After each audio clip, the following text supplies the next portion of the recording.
ფრაქცია ერთიანი ნაციონალური მოძრაობა აჭარის უმაღლესი საბჭოს თავმჯდომარის ბიუჯეტში ავტომობილის შესაძენად გაწერილი 60,000 ლარის და შტატგარეშე შრომის ანაზღაურებისათვის გამოყოფილი 100,000-მდე ლარის დაბრუნებას ურჩევს.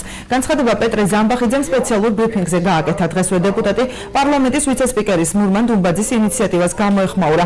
ნაციონალური მოძრაობის წევრის განცხადებით აჭარის საკანონმდებლო ორგანოს ვიცე-სპიკერის პოსტი კონსტიტუციითაა გაწერილი და მასში ცვლილებების შეტანა დაუშვებელია.